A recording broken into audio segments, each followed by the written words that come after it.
And we are live. What it do? What it do? What it do? I ain't gonna lie. It's Monday, and today is a fast Monday. A Like fast Monday. 5 o'clock got here before I knew it. Who you telling? I mean, I ain't gonna hold you, Jezabel. How was your weekend?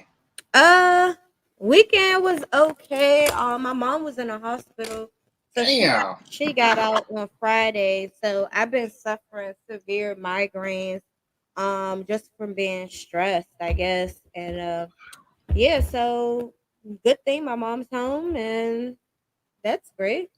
Yeah, and of course, I don't know.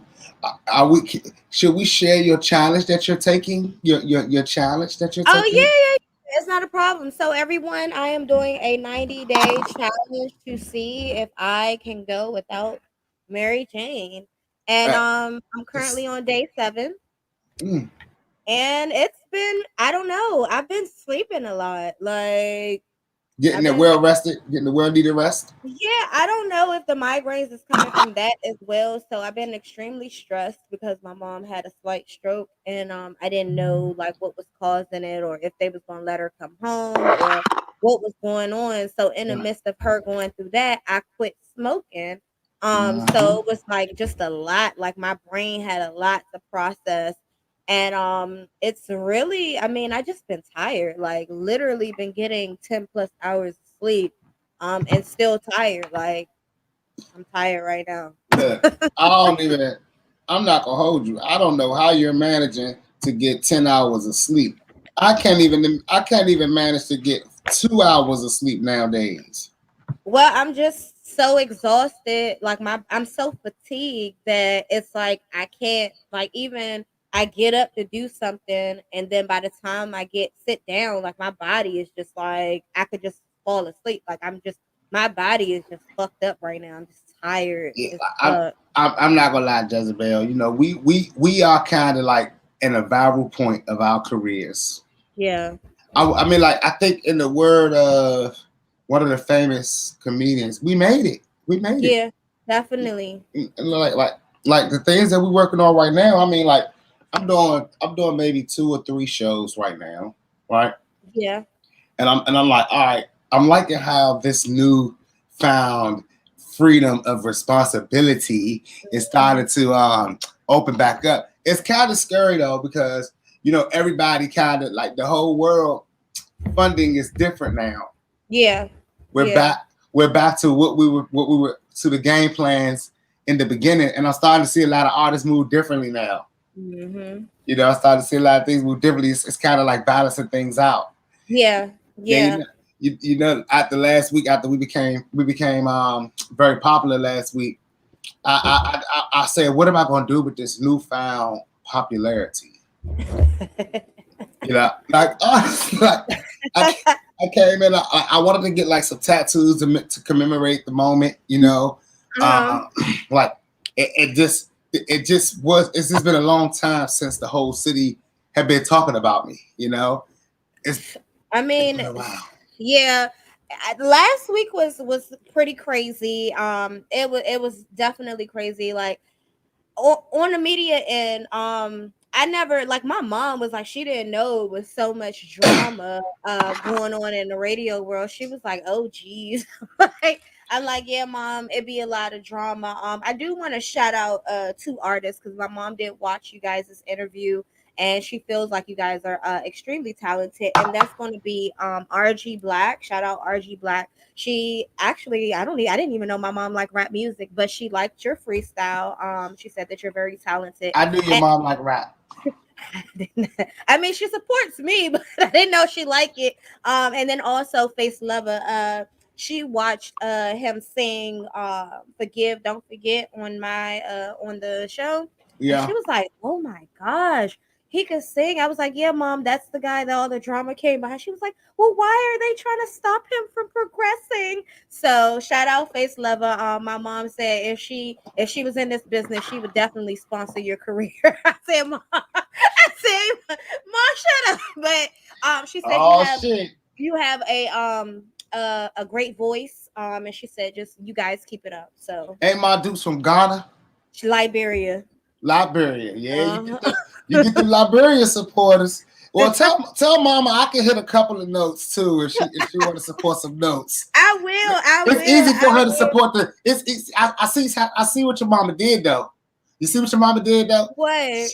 She ain't want to fund the rap career. She was willing to fund the R&B career though. Oh yeah. She definitely. Well, because I told her everything that was going on behind that, and she just felt bad. She was like, "Oh my gosh, but he's very talented." She was like, "He needs not to worry about what's going on and You're just not gonna push get. himself You're not forward." gonna give him a pity party.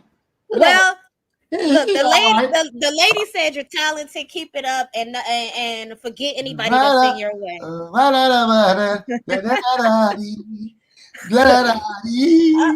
I'll let her know you can sing Tell her too. check But in. Tell her check in and check out those vocals and let me know if those are marketable. You won't believe who I interviewed today. who? I interviewed the Hot Dog Factory. What is the hot dog factory? I know. In the city, we would never have this probably. They would have to change it to the Glizzy Factory. I was about to say we don't even say hot dogs anymore. No, that's what I told him. But the Hot Dog Factory is a hot dog company that's in New Jersey, in Voorhees, New Jersey. And of course, I had to tell him about my Fred guy. Fred is lit. Fred made me love New Jersey. Not enough to live in. Hey, not enough to live in though. Shout out Fred. Shout out Fred. Shout out his whole team. Yeah. Yeah, I loved it. They're great hosts. So the Hot Dog Factory in Voorhees, New Jersey. What do they have? They have They got dressed. Glizzy. They got the ultimate glizzies, y'all. They dressed up. Like the glizzies are dressed up. And what I learned today is the glizzies are culture based where they're from. So every city kind of has their own way of respecting the glizzy. Okay, so I had a friend from New Jersey, and I think that was like one of the things. I was like, "So what's y'all food up there?" And he was talking about like how, I don't know, they put a whole bunch of shit on there, like maybe chili, cheese, sauerkraut, even Philly cheesesteak on the glizzy. Like they put a whole they put a whole bunch of stuff on their glizzies, and it's like a Jersey thing. Yep. And I found out LA has their way of eating it. Chicago has their way of eating it. Atlanta has their way of eating it. And the Hot Dog Factory is pretty much putting all of these together in one building where you can get a hot dog from wherever you desire to try one from. So I have to let you all know that in the near future, you will be probably seeing pics of me eating a hot dog from the Hot Dog Factory, and I need y'all to give me a pass. All right. No. Get your screen recorders out, y'all. I'm gonna need a pass. All right. Now I'm gonna need a pass because that was like that's something that I definitely need. Now, Jezabel, I'm not gonna hold you because something crazy popped off Saturday that to me when I heard it. And I had to bring it up. I know you heard because you listened to my show, and thank you for listening to my show on iHeartRadio, Hip Hop 95. It's fun. I learned it's fun. And the reason it's good to tune in is because you bring so much energy. Like you're hilarious. Like I'm sorry. Like if I didn't know you, I'd be like, who is this guy? Like, he's coming back with the fuckery, but you're funny. And very entertaining. So. Yeah. Thank you. I'm definitely trying to be. But like I had to put out the Where's Kelly Price campaign. And it looked like everyone heard me. Kelly Price was found this week. Where she had to. Now let me ask you a question, because we're more of a business side and talk about it type of show. My Hip Hop 95, I just give y'all the details and the story and let it go. Get back to the music. But now, why is it the industry that we don't understand? But nothing is private anymore. What do you mean nothing is private? Well, Kelly Price had to come out of recovery to do an interview to address the fact that nothing was wrong, that she wasn't missing. Because she could have just rest and like get healthy, because the world was wondering, and me, put out a Where's Kelly Price campaign. I like to believe that she heard my campaign was the loudest. Well, let's talk about it for a second. I did see her sister speak out, and it's just her sister and herself. I think their parents passed away. It's not too many. They don't have too many family members, so Right. I think her sister was worried as to where is she, and she's with this new guy supposedly, and she just wanted to know where her sister was. Um, I go on hiatuses, right? But if my friends or my loved ones reach out to me, whether I want to be bothered or not, I'ma just text K, meaning I'm okay. And Yeah. that's all she had to do before her sister went on this whole campaign about Kelly being missing. Like all that's really the person that I think started all of this is her sister that just wanted to make sure that she is okay. Yeah. So I'm glad she said that she's okay, but I don't Well, know. apparently she flatlined. Apparently Kelly Price actually flatlined. Yeah, she was supposed to have C19 or something. Yeah, yeah. Mhm. Now it's crazy because Kelly Price said on TMZ that her whole house had COVID, and it got to the point where her sisters and other relatives would not stop banging on her door, trying to see her, trying to make sure she was okay, and it pretty much got to the point where it was just intrusive. Now, like I said, I understand as an artist Intrusive to who? Her or the to Kelly. boyfriend? Okay, so that's what's crazy because if you're with a celebrity and you're not a celebrity, then it doesn't matter. Then your lifestyle doesn't. It kind of is like irrelevant. Yeah. So it's like even if he was uncomfortable, it had to be ultimately Kelly that was mostly uncomfortable for them to be like, fuck it, we gotta roll. Let's pack up, not tell nobody. And they brought a whole staff. What would make as an artist, what would make you do that? Like I Shut could not off. see I could not see myself not wanting to say, hey, I'm okay, but leave me the fuck alone. Excuse my French, y'all. I'm gonna stop cursing. Now, like, you know what I can imagine? Only thing I can imagine is if it's not just me being okay, but questions like needing things and stuff like that. Mm-hmm. Not understanding. Look, I need to recover. I can't help you right now. Just say that though. Just say like I turned my phone off. Like my aunt tried to call me last night and that joint was off. She was like, I've been calling. Look, at 9:30, I shut off, lady. It's nothing wrong to tell people, hey, I need a break. Leave me alone right now. I need, you know what I'm saying? So don't just not say nothing. Like I don't respect that at all. Like I think something's wrong with her to do that, to put your whole family in panic because you just want to be alone with you. Just say I'm okay. Leave me the F alone. Yeah, I was more. I'm like, dang, Kelly, you could at least call Mr. Biggs. At least call Mr. Biggs and let him know. I mean, that man almost got a whole body for you.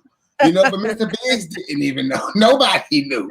She got like that's the epitome of getting ghosts. Like I want to know, did she get an Airbnb? Did she take that COVID to somebody else's Airbnb? Because that's just nasty. I mean, that's a good question.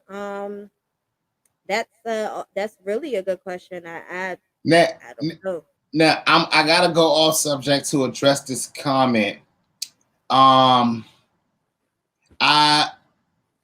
did not eat that hot dog from the Quick Trip. I bought that. Quick Trip is like the 7-Eleven down here.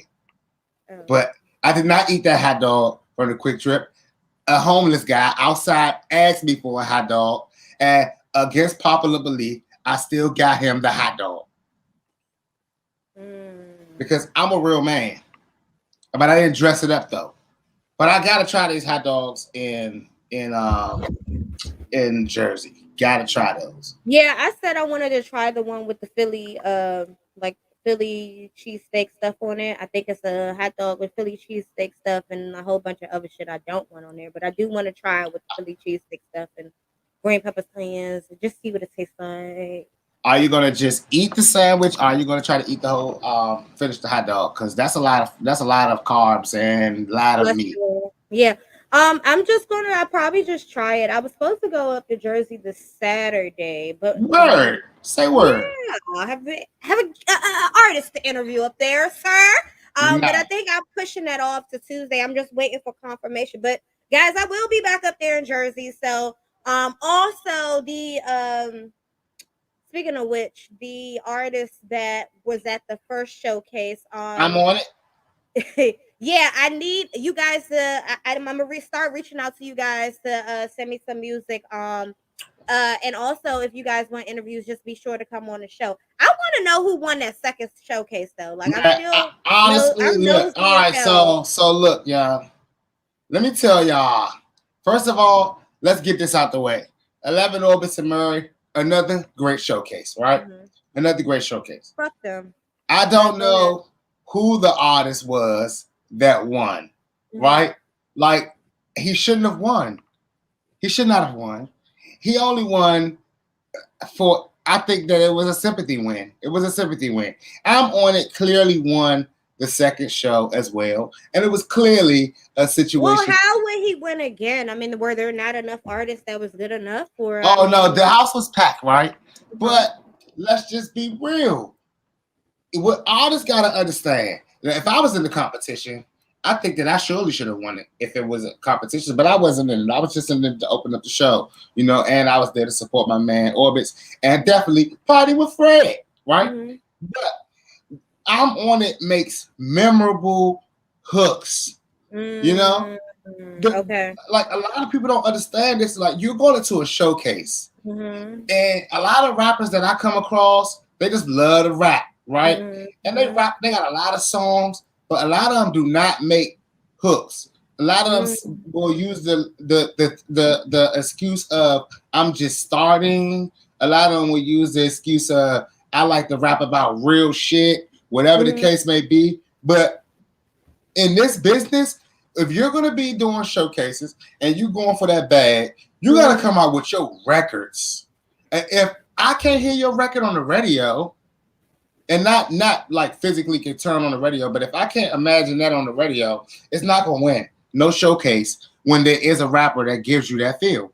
So the Especially, artist that won, yes. not memorable at all. I mean, the only thing that was memorable about him was the fact that his music did not work. Okay. And he had his friends with him. Mm-hmm. And God bless his friends because they yelled out, "Go from the chest!" Right Mm-hmm. now, nobody knew what from the chest meant, but Mm-hmm. everybody could hear it because obviously, like I said, his music didn't work. There's this Right. moment of silence, and Mm-hmm. you can look, the DJ's panicking like, "Bro, they working, bro." You know what I'm saying? Mm-hmm. The host, Shout out, DJ Bam. Bam, yeah, Bam and Yeah. Candy. Uh-huh. Candy's looking like, should we just cut him off? Like, what are we gonna do? Like, are we gonna let him go? Like, what's he gonna do? Mm-hmm. And this man yells, "Go from the chest!" So he starts beating on his chest, the Wolf of Wall Street chant, like, what I'm saying, like that or whatnot. And then he starts rapping to it, and I'm sitting there like, That's okay, great. this is cool, right? Mm-hmm. This is cool, but afterwards, I didn't remember what his song was. He still should have won for just because a Just lot did, of people can't do that. A lot of just people, if their music don't work, they just don't work. But for you yeah, to yeah. be able to imprise and That's what they, that's I what they wish you said. would The remember his Resilience name. Award. Get his name. I will. I will. Yeah, They to they, improvise like that, that's amazing. they called it the resilience. They said he won because of resilience. Mm, And like to me, I get it. The show must go on, right? mm, And you have to do as an artist, you have to be ready on your feet to not get the big cane to yank your neck when you perform it, pretty much, right? We mm, all still live in the Sandman era when they come out and brush you off the stage, right? A lot mm. of these old rappers understand that. You get booed, gong you. So you only get one shot, one moment. Now I get it. You rap with your chest. I mean, is that any different than the other rappers who rap with no bar, with no lyrics and just rapped it because their music worked?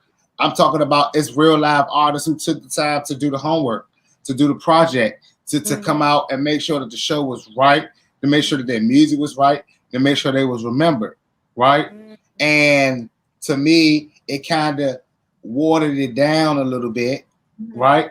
Because a lot of artists were mad because, for one, it takes away a lot of things when you do that, right? Now, we don't know if you just got up there. Did you just get up there and freestyle on your chest? You know, like, did you rap the song that you were gonna? Is that the song that you were gonna do? You know, like, if that was a song that you was gonna do, why didn't it work? Like, what was the unprofessional link breakage right there that turned us off? Period. You know, like, But you have to admit he improvised. You know what I'm he saying? And definitely like did.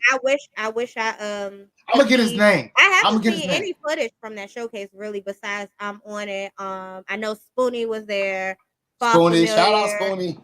I seen Fall Familiar, but I didn't see his performance. I just seen their pictures and stuff. So I didn't Now see remember, it. I mean, not many artists, I guess, that were in the first showcase were there again, it but was I a didn't. lot of new artists. It was Yeah, about I didn't. 30. It was about 30 artists, but Okay. it was definitely a lot of different artists. The only Mm-hmm. artist that really came back was I'm on it. They Yeah. had this one chick that really rocked out the crowd. But again, shout out to Fred. I had about 3 margaritas, a lot of shots of tequila. I even tried for the first time, guys. Yes, I tried it. Casamigos. Ooh, I've been on Casamigos lately. It's been all Yeah. right. So the But only names I remember from that showcase mhm, was, of course, I'm on it. mhm, Spoonie, of mhm. course, Orbis performed. But I don't remember. And after I'm on it performed, he performed maybe like fifth, Okay. right? Uh-huh. But when he performed, it was Did he a captivate the crowd like he did last time? correct. He did a new song. Okay. He did a different song though, right? Okay. He didn't do that Who Dat song, right? Okay. Mhm. So that to me was the most interesting part. That he came back with a different song, and it's still by the end of the song, everyone was like they knew the whole song. Okay.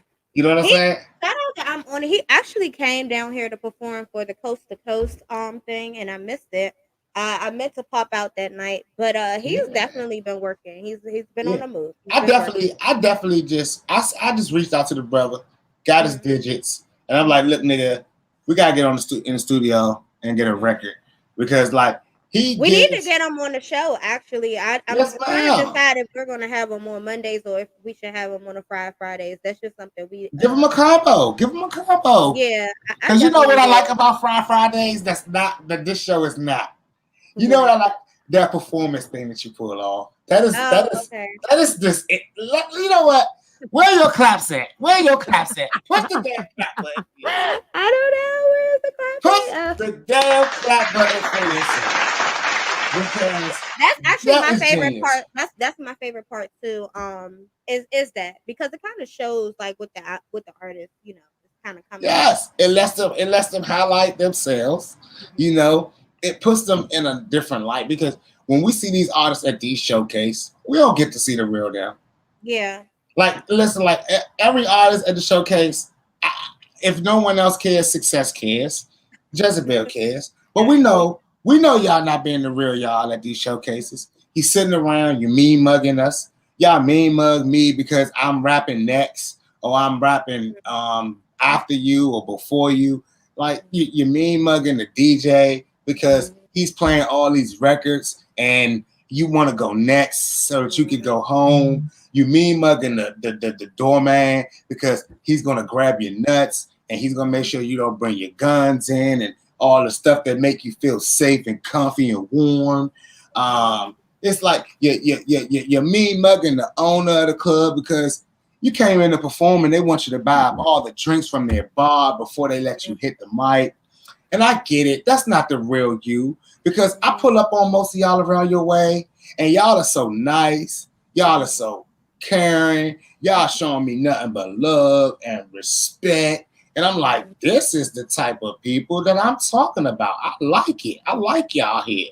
You know? So I know the real y'all. So that's what's crazy about these showcases, you know. But you get 6 minutes to impress with your talent. You get 3 hours, 4 hours to impress with the type of person that you are. And honestly, because you don't get enough time to show off your talent, you have to invest more time to show off how likable you are. And that's where a lot of artists that rap and roll do themselves disservice. Because if you think that you can grab me in 6 minutes, you have to be super powerful to do that. And if you're that powerful, 9 times out of 10, you're not going to be doing showcases on a buddy basis. What do you mean, buddy basis? What's that?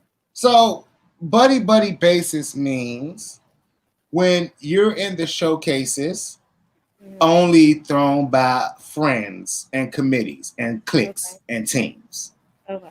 You know, so like if you got one hot artist that you only see at a Pure Lounge, and they may be hot, you know, but trust and believe me, they ain't got it yet because they would have already been, somebody would have already moved them from out of there.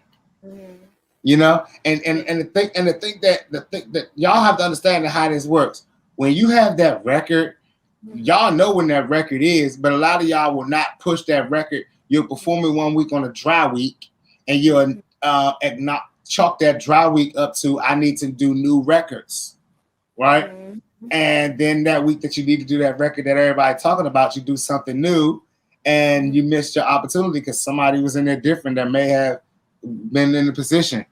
A lot of the times, these whole cliques get clicked up and get situationed up because they feel like it's a competition. And it's like, I'm in competition with that set and that rap group and that rap group. But the reality is competition is about money. Like it's not about clout and respect and things like that. That's a DMV thing. It's only in the DMV where we are motivated by the word respect. We don't even respect numbers in the DMV. We don't respect position. We don't respect status. All we respect is the word respect. And like, hey, that's the richest person to do this. So what? Nobody respect his ass. Yeah. Nobody care about him. He don't got nobody. He don't got no city behind him. He don't got no hood behind him. And it's like we get caught up in that. And the crazy part is indie artists that adopt the clique mentality, they always get caught up in that, right? Because now, what do you mean adapt the clique mentality? So when indie artists that believe that it's my set against your set, we have to be, you know what I'm saying, this and that against them, they always make themselves create that domino effect in that unity, in that group. I mean, I feel like it also as an artist, and I'm not an artist, but as an artist, it also creates a wall because you can miss out. You can miss out on countless opportunities sticking to one set that might not even be going anywhere. Man, and the saddest part about it is, what's the reality of it is, a lot of artists don't understand. If you're in a clique, you said to yourself, someone is dominant. You've already said it. Like that's why DMV don't have gangs. Because we move on the word respect. You ain't gonna let. I don't know one person from the DMV area that's gonna let some OG talk shit to him just because he old. Yeah, no. But you know what? You know what's funny though? What's really funny, and I heard this the other day. The the people that have the most Instagram followers are now the people that run their hoods. Yes. They ain't put in no work, never been in no fight, never sold no drugs, never done nothing. They just got a whole bunch of Instagram followers, but they're the ones that so-called run their hoods, and that just behooves me. It's the idea. It's the idea because again, people like it's sad because we don't respect the numbers, But in some reality of the way, the numbers is what drive you to wanting to get clicked up in the first place. And that's how a lot of people end up in the wrong clicks. Because the reality of it is that shit really only goes to the spoils of the ones with the most money. So again, that's why I always say if you follow the money, you find out who is who and what is what and where is where and how people need to move, right? It Yep. gets it only becomes competition when money becomes involved. Like I mean, like a bunch of broke people running around, and I mean not broke as in the sense of like not having nothing, but a bunch of people that ain't making no plays for money, ain't being able to tally up the books, tally up how much who made the most that night. Are we really in competition? I mean, that's not even the only race is to be financially stable, and if no one is making money, then is it really a competition? And like the crazy part about it is we look at the word opportunity and competition and clicks and groups on the indie level kind of like the same way. I always ask everybody, I say, look, yo, if you could get with a team, what would make what's the one thing that would make you get with a team? And they all say the same thing. Whoever gonna put me on. You gotta put yourself on. No one wants to put themselves on. Only the elite understand that. That statement right there is an elite mindset, right? And what's scary is that's why there's only a percentage of bosses. I shared on my Facebook page a clip of 50 Cent saying, if all the knowledge that you needed to learn something was in a book, then all the teachers would be successful. You said what? If All all the the knowledge knowledge, you needed was in a book, then all of the teaching. all the teachers would be too successful to teach you. And it's pretty common. But that's not what makes people successful. It's not knowledge. You know, I mean, knowledge is just something You, that you need. you can know a bunch of shit, but if you don't apply it, then you're not gonna get nowhere. Well, everyone knows my favorite four-letter word, sneeze. Maybe five letters. I think it's It's subject four. matter expert. Yep. Hey, that's my favorite word. Because, I mean, like, you got to make people. I told one of my friends last week, he said, man, I'm trying to really, like, get my business going. I'm just doing everything by myself. And I was like, why are you doing that? And he's like, that's the best way. Is he a Taurus? No, he's not a Taurus, actually. His birthday is nowhere near mine. I think his birthday is coming up or something like that. I But mean, yeah, that's a tough one. you gotta change that mindset.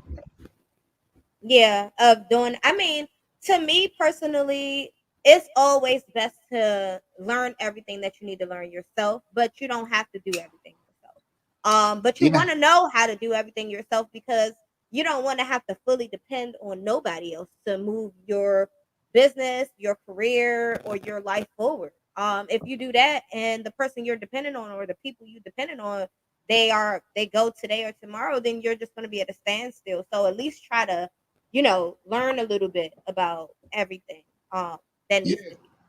I mean, like honestly, like I want to tell every artist this, right?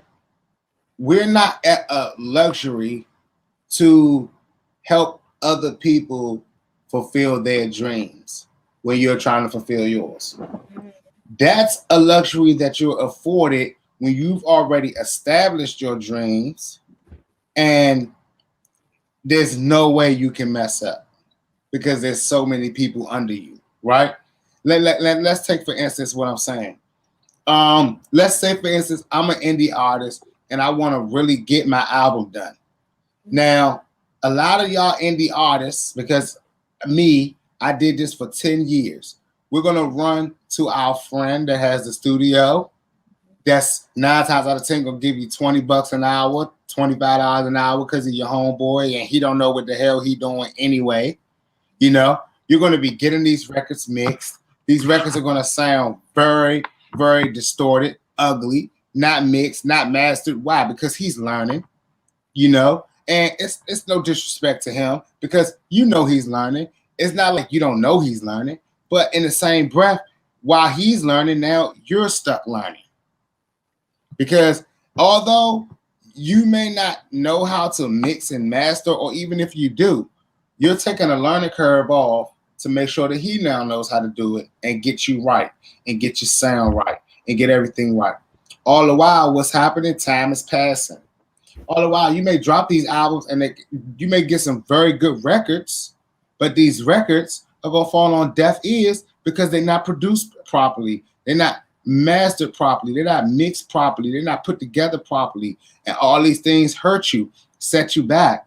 Now, I always tell the artist when you started, you don't have to jump into the game where you've seen artists struggling, jump into the game. You don't have to do the old stuff, the stuff that they did, the mess ups that they did, the problems that they had, the obstacles that they had. You don't have those because they've already given you the blueprint of how to get over those obstacles. And they've already given you the blueprint of what you need to have done. So it's like I said, everybody, like for years, I walked around and beat my own head. And now on this show for the last 2 years, I've wanted to help artists avoid that 10-year circle. But they don't listen. They don't listen. Either they don't listen or they don't care. Because even like all of the knowledge that you drop here on the show, like I just feel like a lot of people just like to rap for clout. Like they just like to rap because it looks good. Yes. They don't care anything about really learning the business, doing things properly, investing in better sound quality, investing in beats as opposed to just taking beats off of YouTube. Like a lot of artists just Biggest really crime.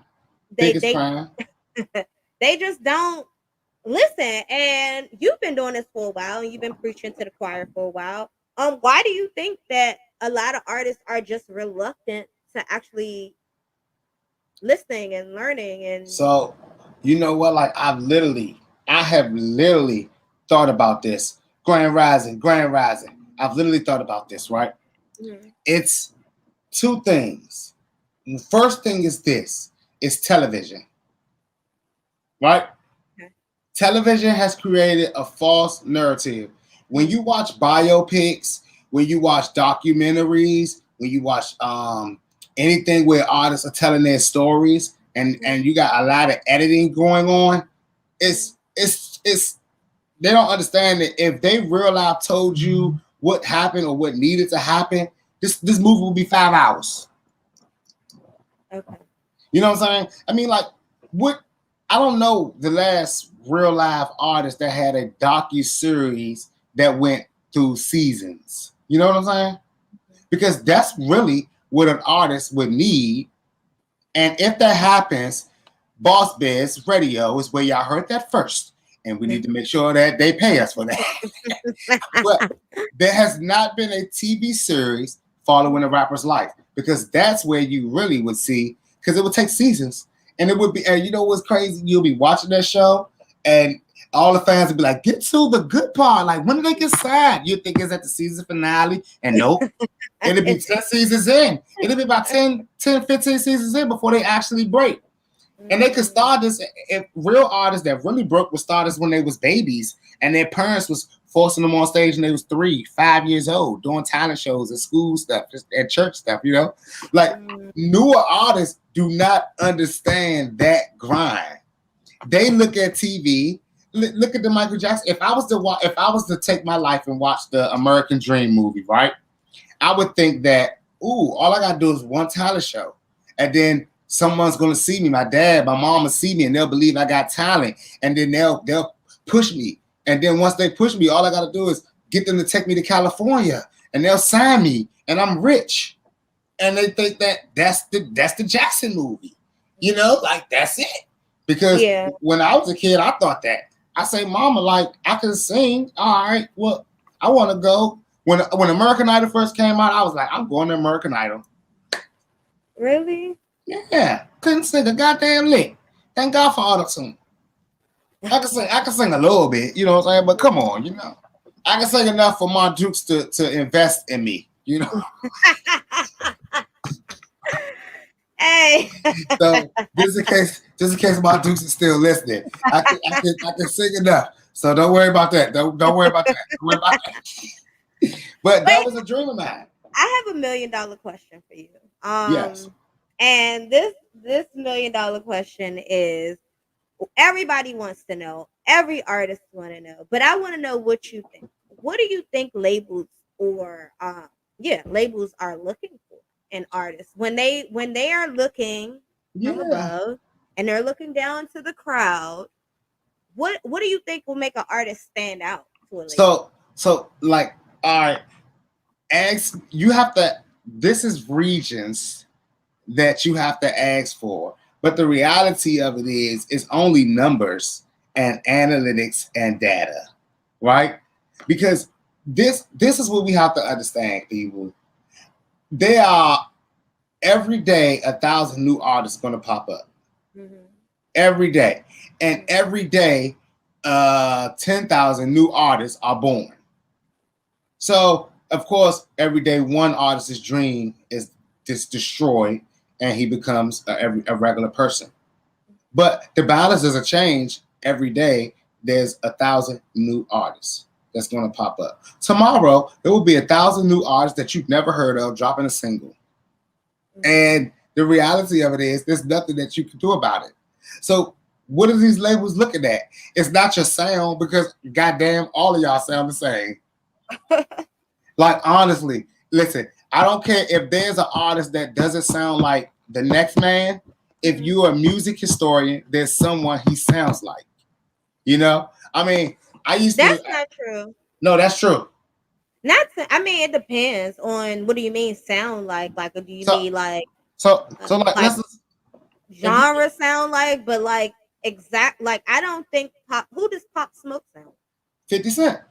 No, Yes, no, he he doesn't sounds like 50. sound like He 50 sounds Cent. like 50 He Cent on might 21 flow Questions. like 50 Cent, but he don't sound like 50 Cent. That's what I mean. Like, what do you mean sound? Because So, to me, like voice, like authenticity, authenticity. I need to take this yes, tongue ring out. yes. Of your voice is different from your flow. Like you could flow like somebody, but not sound like them. You know what I'm saying? Like Yeah, I do. I I totally understand what you're saying. But the reality of it is, that's a subjective personal hearing thing. You know what I'm saying?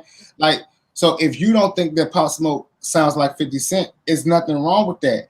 But if you was in a club and a DJ was mixing 50 Cent and Pop Smoke, you would get confused. And the reason why that happens is because that's how the label set it up. You see what I'm saying? Like, people don't get signed to be new. People get signed to replace what didn't work, but we liked it. It's like, I know I want a blue couch, but I put a blue couch there and the arms are up, So it's like, I don't like these tall arms. I can't lay down on this couch, but I definitely want a blue couch. So now I'm not going to just throw the blue couch out. I'm going to let it run its course. Maybe, see how people come over. If people say they like the blue couch, if no one really say they like the blue couch like that, then all right, blue couch got to go, but I want a blue couch. So then I'm going to try the short arm blue couch. Still look the same. I still want the same effect when people come over. I still want to know, all right, do they like it? That's how music is. It's just a product. Like, you're a product. So when an artist is doing all these, like, dropping these singles and things like that, the first thing that they are saying is, he sounds like, he reminds me of, I can push this. That's So who how. does Normani sounds like? You know what I'm saying? Because it's a lot to me. It's like when you think Chloe Bailey, you're like, oh, she sounds like Beyonce. But when Correct. you think of, like, to me, when you think of Pop Smoke, like if they was to mix a 50 Cent and Pop Smoke song, I would think 56 is just featured on a Pop Smoke song. You Correct. understand what I'm saying? Even Correct. though it's the same New York style and flow, the voices are different. That's pretty much all So I'm so saying. so like, Future and music designer. music is not voice. Music is Okay. tone, Okay. keys, Mm-hmm. and vibes. You know what I'm saying? So like, it's like, you don't have to like. I don't have to sound like. Or remember Mace and Loon. You know what I'm saying? Like Mhm. Loon didn't sound like Mace, but when he rapped, he sounded. It would give you a Mace feel. You could come back to reality. It's like No Possible when he first came out with his first record, and actually his original style is nothing like 50. You like so I agree with you on that. But when you listen to his singles, that What You Know About Love and I Got, when you listen to that, that's no different than 21 Questions. Mhm. You know what I'm saying? It's no different than all of those. Like See, I'm the thinking like designer future, like complete True. copy mimic. You know what I'm saying? Yes, Like that's a sound like. To but that was done me. purposely though. That like, and you got to think about And the where is game. designer now? Well, designers in college. A lot of people don't know that, but designers in college because his design's like 19 years old, maybe 20 years old. His deal wasn't set up for him to be now. His deal was set up for him to be when Future is done. Mind you, Future's almost 40. You Future ain't know, never be done. nah, Future that was the backfire. You see what I'm saying? That was the backfire because I got to think that was Kanye's doing the designer project. Really? Yeah, y'all got to understand it. That was Kanye's doing. Kanye gave that man $25 million, and that kind of pissed Future off, right? So Future went in heavy workload with that. But that's Kanye's baby. So nobody's gonna question anything that Kanye puts out there. Like, and none of I his. mean, but Panda was good for the kids, but I Yeah, mean but now Timmy was trash. Timmy was trash. He should have never dropped it. nobody's playing it now. We're not even checking for designer now. So Nah, he's a college kid now. He's like even if he dropped the song today or tomorrow, like I don't like. I think his wave he fucked up with the copycat stuff because it was cute at first because it's a song, and then after a while, it's like people like nobody really cared. well, no one likes copycats, but industries. The industry likes copycats, right? Yeah. Because Hmm. even if I can get one song, that's enough to make me couple million, a couple billion. Hmm. And again, that's why I say we have to get out of the mode, especially all my DMV artists and all my indie artists from small markets. Y'all got to get out of this mode. It's numbers matter, you know. Yeah. Listen, So back to the original question, which was you were saying the labels are looking at numbers and analytics and your and. data, because these things. So they're looking at these things because these are the things that show I know the business, Mm. right? And what kind of numbers? And So what do you think that they might be looking for? Like, are these streaming numbers? Are these yes, what other I'm just. you're streaming. Like, listen, the first thing that they're gonna do is check out your Spotify. Mhm. Second thing they're gonna do is check out your YouTube. If they don't check out your Instagram first and look for links to your music, and that's generally the first thing they're gonna check out is whatever social media that you promote the most on, whether it be your Facebook, your Instagram, your Twitter. They're gonna check your activity on that, see if people are engaging with you. But in today's world, they want to see your numbers because they gonna fix your social media presence. You know what I'm saying? When you start making money and start posting, that's gonna fix your social media presence. When they put you on your press run, that's gonna fix your social media presence. They don't give a care about that. You can have 1,000 followers, you can have 300 followers and still land a record deal. You can have 1 million followers and not have a record deal and still be trying because that's not the thing, right? Because that doesn't mean you know the business. That just means you know some Instagram stuff, some social media stuff. But at the end of the day, they're gonna check them streams, that YouTube, your engagements.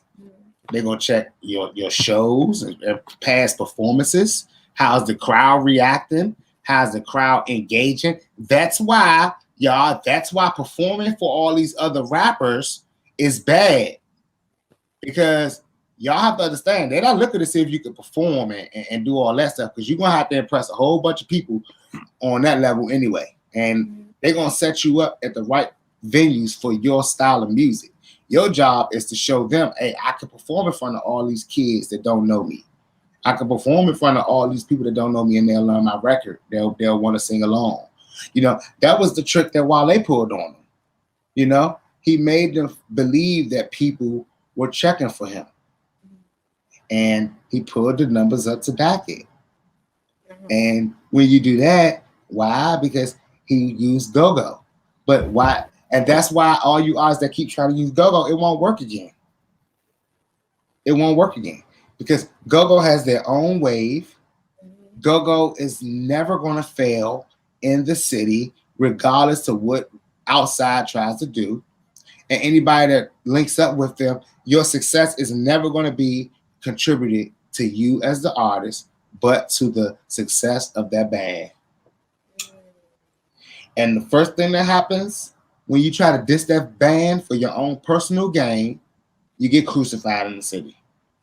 And crucifixion to a lot of artists who don't know how to move is scary. I They'll mean, sit there while they survived it. because Wale wasn't scared. Wale didn't sit in the room and complain and whine and pout, right? Wale simply kept it moving, moved to another state, and showed them something else with money that he had invested it behind him. He didn't say, hey, let me look it up. So we got my man Balmain Shawty coming in the building. Yo, what's up, y'all? What's So up? you on private mode? Turn your camera on. I'm not. I'm in the dark. I'm in the dark right now. It ain't no light where I'm at right now. What do you mean? It's like 6 o'clock. My man in the tunnel. Hey, Balmain, yeah, it's all right, dog. We're gonna get this interview popping, rocking, and rolling. How you feeling, Brody? I'm alright. You know me. I'm This living. is Yeah, I'm this blessed. is this is by far our first audio interview. This is pretty lit. Can you at least put a picture right there? It's all good. It's all How I good. put the picture up? Just Nah, you fucking with good. you. How I your how just your fucking um how your project been going, Brody? Man, project been coming along. I ain't been in the studio in a minute. I've been working on some other projects as far as like books. I got a book about mental health coming out real soon. Speaking Nice. of which, you sorry for your loss. I want to say recently, but it's to me it's still recently. You recently lost your mom. And Yeah, it's still fresh. how have you actually been doing since then? I mean, honestly, I be having my days, but for real, like I just stay prayed up for real. Like it's the best way to be. Like by me reading the Bible a lot, me praying a lot, you feel me, it stopped me from crashing out. Like it be certain days I wake up and say fuck it, but I just know like you feel me, it ain't the way to go. Like you feel me, like Yeah. I gotta keep pushing. Like Yeah, that's a very serious loss. I lost my father years ago, and that pain never goes away. So I definitely want to give you as much love as possible, air hugs, and all of that because it's going to be hard. You know what I'm saying? It's days where you feel strong, where you're like, oh, okay, well, I'll see her again one day, or I'll see him again one day, and then there's some days where you really just miss that person. You know what I'm saying? So yeah, it be uh, like that. I'm definitely feeling for you, brother. So you said you were working on a book, and you've been getting more in tune with your faith lately. So tell us about that. You said with faith. Yeah, Yeah. like your faith. I mean, you feel me? Like I realized everything is a mental game. Like no funny. Like when I read the Bible, I read the Bible. One of the verses I read in the Bible, it said, "Pray that you have ears and pray that you're able to see that I'm understanding what I'm trying to tell you." Like a lot of people just open the Bible and read the Bible and take it for what they take it as. That's how the Bible get misinterpreted. Mhm. You feel me? Like we really supposed to pray that the Spirit shows us the way. Like Yeah. and instead of looking at everything in a bad way, I start looking at stuff in a good way. You feel me? Like everything, it's a mental game. It's something called battle of the mind. You feel me? That's what I like to call it, battle of the mind. You feel me?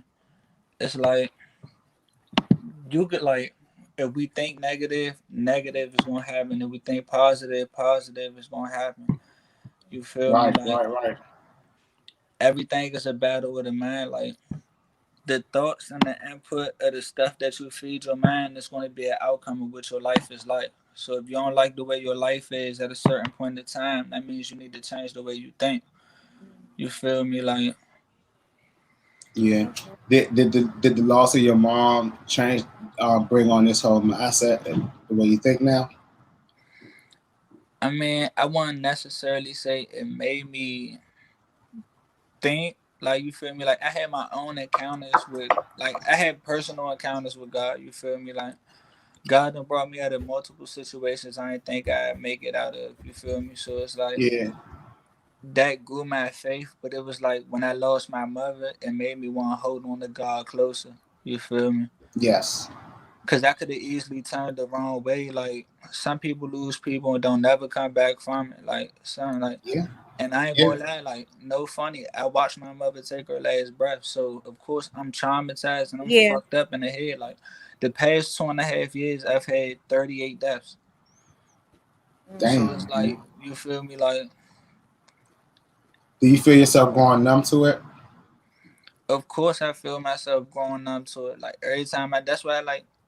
If y'all realize I haven't been on social media how I used to be, like you Realize feel it. me, like it just be like I get tired of waking up and seeing another person gone or hearing about somebody dying. Like I look at it like now, like when I lose my men and stuff like that, I don't even cry until I see the casket.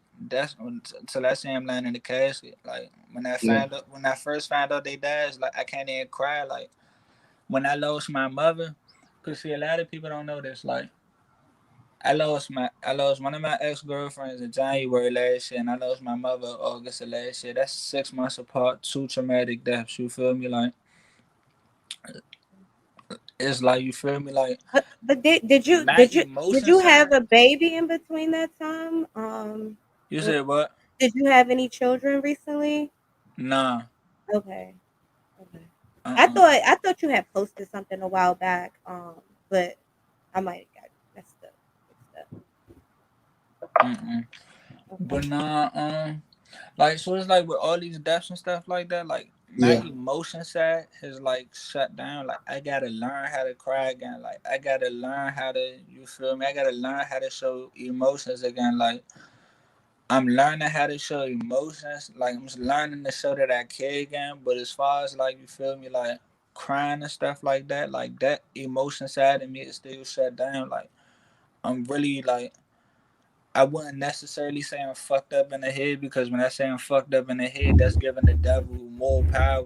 You feel me? It's giving it that'd be letting me use the enemy's tactics against me to work against me. You feel me? So I ain't gonna say I'm fucked up in the head. I'm saying I'm learning. You feel me? I Like mean, like it's honestly, bro. I'm learning how It, to show emotions again. I'm learning how to show certain stuff. You feel me? Like yeah, honest, honest. And the crazy part is, bro. Like so I had to start seeing a therapist because I was going through a lot of stuff. I lost my little brother in '03. You know what I'm saying? That Lord knows I don't even want to think about, going through losing my mom and my father and shit like that no time soon. But I had to start seeing a therapist like 2, 3 years ago, and it kind of like helped me learn how to embrace what I realized as the demons trying to attack me.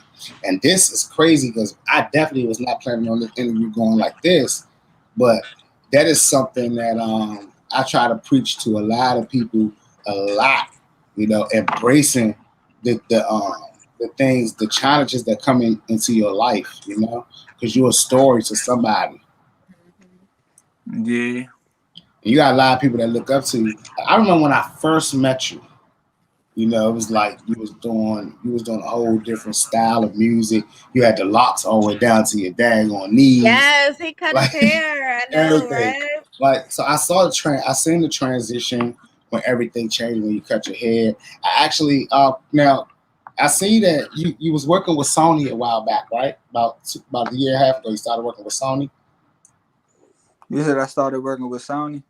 Yeah, Yeah, I did start working with Sony. Now that experience, you feel me? Like it was a cool experience, but I didn't sign. A lot of reasons why is because I looked at I looked at certain situations. You feel me? Like A lot of people don't read their contracts. One thing about me, one person I paid attention to was Nipsey. Nipsey Hussle gave everybody the blueprint as far as upcoming artists Thank and you. as far as how to go on deals. You feel me? Like, rest in peace, Nipsey Hussle. All right, I'm gonna tell you this, right? You could sign for 100 million, right? Let's say they sign you for 100 mil, right? Yep. They give you that 100 mil up front. You can make a hit song for $8 million. You won't see nothing but 1,500, 1,300, or some wild short ass shit. Simply Yeah. because they getting everything back plus interest. Another thing is they'll pay you a deposit for a show up front, and that'll be it. They make so much money off you on the back end, but they're not gonna Yeah. tell you that. I'm gonna need me. I tell people I need my deposit plus back end for a show. I got songs with 2 Chainz. Y'all know my feature list. I ain't even gotta say too much. You feel me? Yeah. Like, Yeah. Yeah. Facts. Now let me ask you a question, because I always battle this question with artists, and then I want to get into the record that you did, the gospel record that you did. But you breaking up? I can't hear you. I said I want to ask you two questions, and then I said I want to ask you a question, and then I want to go into that gospel record that you did. Now my question is, because I always ask this question: do you believe that the upfront is more important if it takes care of the next 5 years, 10 years? I'm gonna say yeah, but I'm gonna say no because, like I said, they make more money off of back end. You feel me? Like, Yeah. they make more money off of back end. Cause see, I'm gonna tell you this, right? Artists, for any upcoming artist, like I'm still coming up. You feel me? It's taking me a little longer because I'm not dick riding the next celebrity, or I'm not doing this, I'm not doing that. You feel me? But Yeah. I'm gonna say this. I'm gonna throw this out here for any upcoming artist. Don't let these labels or don't let these promoters fool you. Y'all are the artists. Y'all bring out the crowd. They need y'all. If they hear y'all name on it and y'all know for a fact that y'all can pack out the venue, get paid. Like, don't sell yourself short. That's where a lot of Well, artists go wrong at. A lot of artists sell themselves short. preach.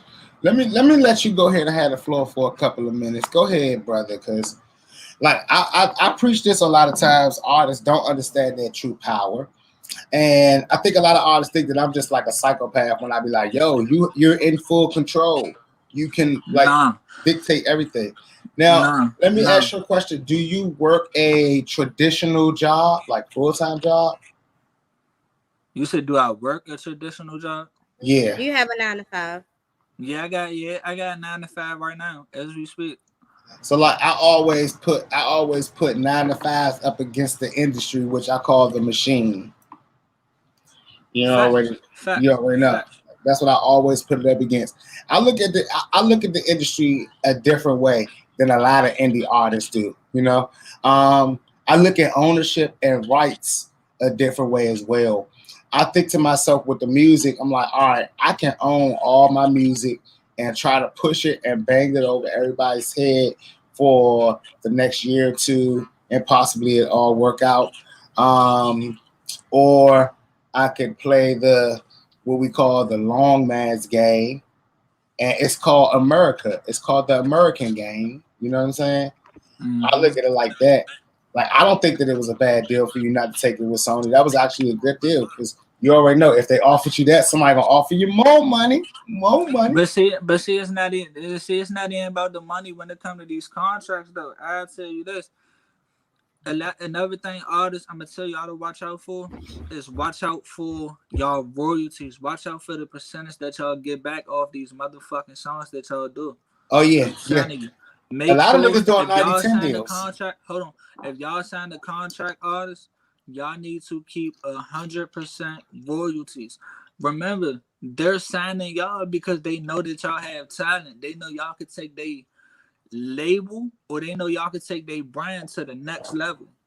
At the end of the day, when you in the room with them, y'all need to let them motherfuckers know that y'all in control. Y'all know what the fuck y'all talking about. Y'all know what the fuck y'all doing. Y'all know what the fuck y'all here for.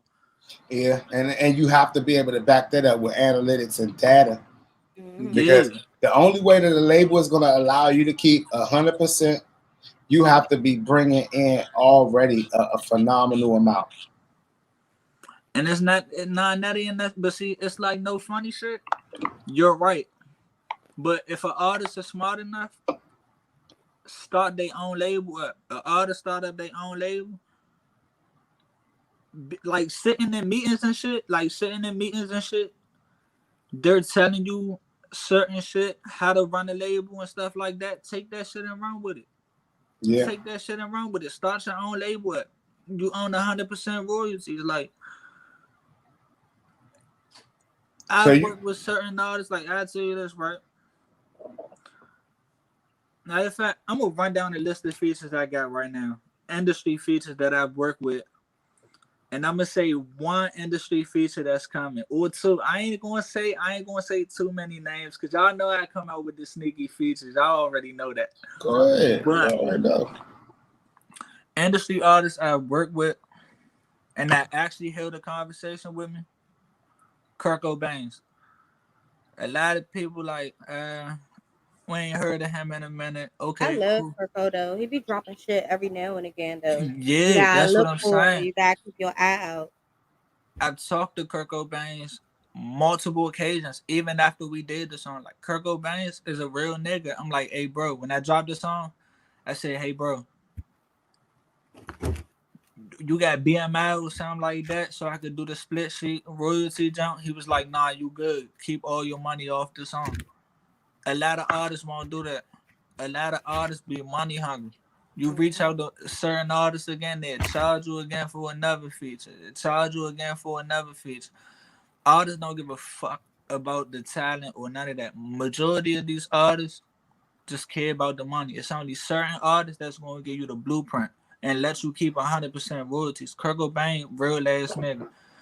Feel me? 2 Chainz, real ass nigga. You feel me? Like it's so it's certain artists you gotta watch out for though.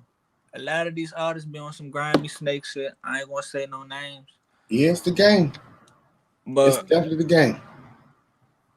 just tell y'all watch out. Only reason why I say I ain't gonna say no names is because I've heard of certain experiences. I ain't experienced shit with these artists yet, so you feel me? I really can't say no names, but it's a couple of artists out there y'all gotta watch out for. Now, do Cause you believe those features were worth the investment for your career? Like, did it help, hurt, or did it just like did it do anything? now I'm gonna say, as far as the features that I have, I Mhm. honestly don't know because I took all of my music down. I'm in the process where I'm copywriting my music so I could re-release my music and I could actually get paid off of my streams. Because the song with Kurt Cobain went platinum. That went 2 time platinum. I'm waiting on the plaque to come in for that. So shout out Kurt Cobain, you hear me? Like the song with Kurt Cobain hit 500,000 streams in 2 weeks. That's I bet, man. So You numbers gotta is send going us. You up. gotta send us this record, dog, so we can play it on the radio. Mhm. Y'all got hold on. Can y'all still hear me? Mhm. Yeah, All right, cool. I'm getting ready. I'm getting ready to go to my Gmail now so I can send the song through. yeah, man. Send them records over. So like, out of everything that you've experienced in this game, you know what I'm saying? Like, would you trade anything? I wouldn't trade it for nothing. I wouldn't. I wouldn't trade it for nothing. Simply because the music for me. Like when I make music because I'm feeling some type of way, or I'm making music because I'm literally speaking law. Like y'all be seeing freestyles and stuff I post, and y'all see a lot of this shit be real shit. You feel me? Like a lot of my shit don't be about the streets and all of that. Like yeah, I have certain songs like that because I literally came from the streets. But I'm not about to constantly rap about killing. I'm not about to constantly rap about bitches and all of that because at the end of the day, music is frequency vibration. The Yeah, vibration that we have, the vibration that we got right now could rub off on these younger kids and they could take this shit the wrong way. yes, sir. So speaking of while we on that on that same wave, talk to me about that gospel record that you recorded and what inspired that. I just said I want that.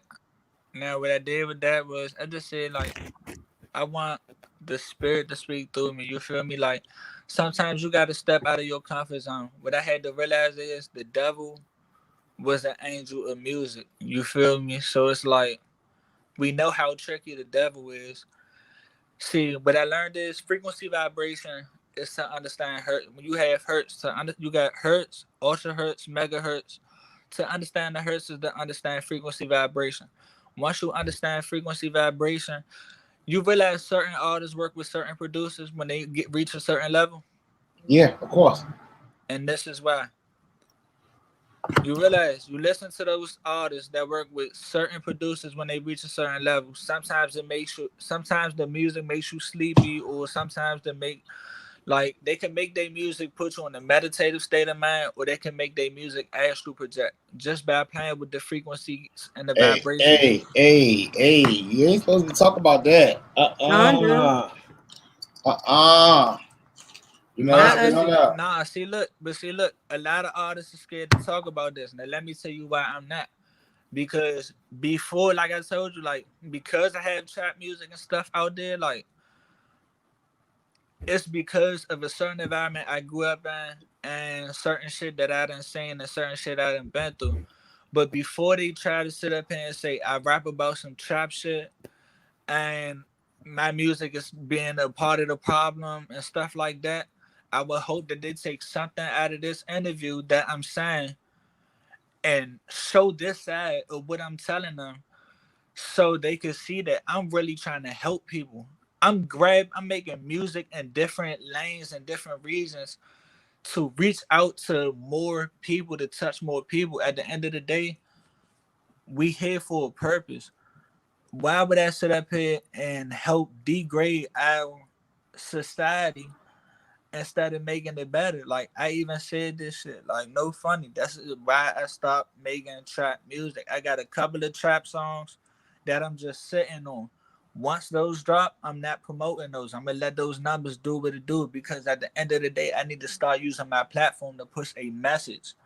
You Mhm. feel me? Like I'm gonna be an artist that stand for something. You know, they say stand for something, stand for Before something, or fall for anything. I'm gonna be that Yeah, one artist that stand for something. You feel me? Like I'm not worried about the industry. And like I said, this is why that I'm was gonna being be my black. next question. Yeah, Is you this making the music for what you want to make it for, but what if I mean most people make music to sell, so you're more so just doing it for yourself, not for the money, right?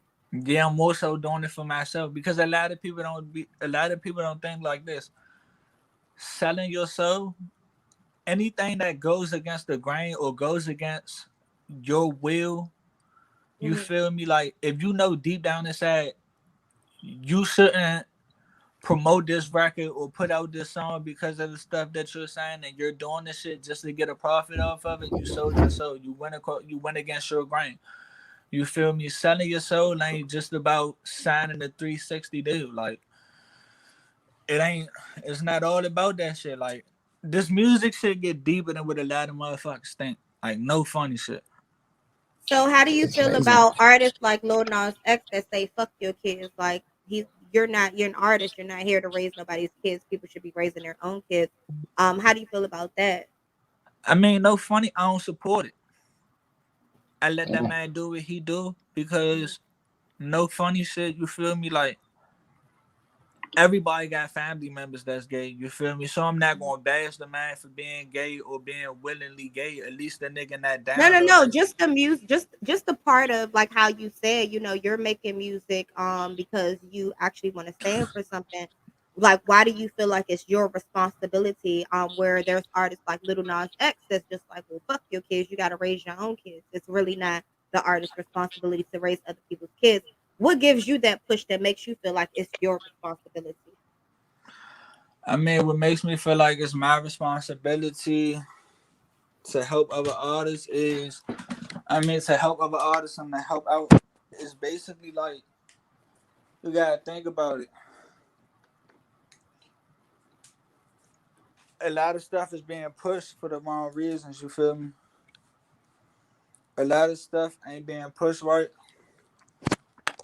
A lot of stuff is being pushed. A lot of these messages is being pushed But wrong. you don't believe that artists are expressing the same freedoms that you're expressing in your stance. I mean, your stance is to stand up for the people. Their stance is to stand up for freedom of expression and freedom of creativity. I think that every artist takes a stance in something, regardless to what it may be. I mean, yeah, you're right. I mean, like, think about it. Like, NWA, Public Enemy's first stance, fuck the police. We heard fuck the police. We all yelled fuck the police. But the reality of it is, their stance was on oppression from the police. But then, in the same stance, there was no different than on the other side of that fight. There was an Uncle Luke who was saying, "Pop that pussy, yeah, pop that pussy, girl." You know what I'm saying? And at the end of the day, it's because not we have to acknowledge as musicians the same way you've already acknowledged we're not all in this world, although we're created equal. Hello, We are yeah, like, although you're created equally. hello. Is he on the phone, or can y'all hear me? No, I can hear you now. Oh, so it's like either we are created equally, but we don't think equally, and we Yeah, have you're to right. We address don't. that. Yeah, you're right. We don't think equally. But let me say this though, right? Um, like I said, we know, like you feel me. You could use it to promote good, or you could use your music to promote something that we know ain't right. You feel me? It's like, but we can't even look at it as like it's the artist, because right now it's the spiritual warfare. Mm. But So you feel preach. me? It's not the artist or the person; it's the spirit behind that person. I'm gonna say that again. It's not the artist or the person; it's the spirit behind that artist or person. I mean, that's interesting concept. I think that again, it's a number game. It's a numbers game. You know, I mean, is it ironic that he's the number two selling artist in the world right now, Oh. Nas X? Is it ironic that gospel music is the second to lowest genre in music? But see, now let me speak on that as far as Mm-hmm. genres with music, right? The gospel music might be second to lowest because, like I said, a lot of people bash Christianity, and instead of looking at this shit, like instead of looking at it like this, people have to look at it like this, right? Every book, like even the Quran matches up with the Bible. They just believe that Jesus is a prophet, from my understanding. Right. So it's like, can y'all hear me? Yeah, we can hear you. So it's like everything is starting to, everything leads back to Christianity. So what, bro? Is it me or is the phone true? Like the phone Yeah, you line? breaking up a little Like, bit. You breaking up a little bit, bro. it's religion. What is Christianity? I can't hear y'all. That was No sound. I can't hear y'all. Yeah, you breaking up over Can there. you hear us now? No. Yeah, wait. No. If you said no, or can you see me? I Like, can see y'all, but I can't hear y'all. I don't. Oh, you can read our lips. Okay. Oh I think it might be the area that you in. no, it's YouTube. We starting to talk some real Yeah, we. shit. Yeah, listen, and I'm gonna tell y'all one thing for Yeah, certain, look. three things for sure. Hey, it might be YouTube. They hear the stuff we was talking about. They probably like, oh They nah. be fucking up our shit when we start talking about some real Yeah, shit. y'all going ham right now. I'm not gonna lie to y'all. Y'all going real ham. Like on Could we just have more Esteban? look, you see what happens? I told y'all stop. I told y'all to stop. That's y'all thing. Y'all like to play around. Balmain Shawty, when you please come back in whenever you get a chance, and I'm gonna keep it a whole bean. I'm gonna keep it a whole bean. That is why music is subjective. I simply say this all the time. That's why we have genres. And numbers don't lie. The one thing that he did say is that that because Christianity or the idea of Christianity is always constantly under attack. But the reality of it is the idea of freedom, the idea of power is what's under attack. Whether it be gospel music, rap music, Lil Nas X's pop music, it's the idea of freedom that gets put under attack. The reason why gospel music is not where it is isn't because gospel music is not the lowest tier of music because it sucks. Gospel is the lowest tier of music because there's only a few artists that in gospel that understands the music business. The rest of them drop it and leave it to God. yeah. You know, and there's no disrespect to them, but half of them won't work with the labels because they believe the labels are evil, and they believe that you got to do this demonic stuff, cut a chicken head off and whatnot. So the few that join the gospel ranks are not enough to make gospel music get high enough on the charts. Because look, at the end of the day, when's the last time you heard a gospel record on a hip hop station, on an R&B station, on a daggone, you know, they wait till Sunday to play those on a small window, 9 to 10. I mean, we used to hear Nah. Mary, Yeah, and on Kirk Sunday. Franklin here But and there. but guess what? But guess what happened with all those gospel records that y'all used to hear on the radio? Guess why those gospel artists didn't do what you wanted to happen? Because you know what they had to do to make what we wanted to happen? They had to go into the secular world and get samples from popular music. You know, like, I mean, Kirk Franklin was sampling Salt and Pepper. You know what I'm saying? Like, so when the checks got written out, when the analytics and the metadata was going out, sure it said Kirk Franklin, but this sound that everyone is hearing is Salt and Pepper. This payment is going to whoever the producer of that record was. And guess what? Once you realize that that producer has no more push because he probably uses a few of his secular world pull, you know, a few of his secular world connections to get you on that secular radio for you to get those spins. But we know what he does. He jumps into the dark side a little bit. A lot of artists don't want to play this game, right?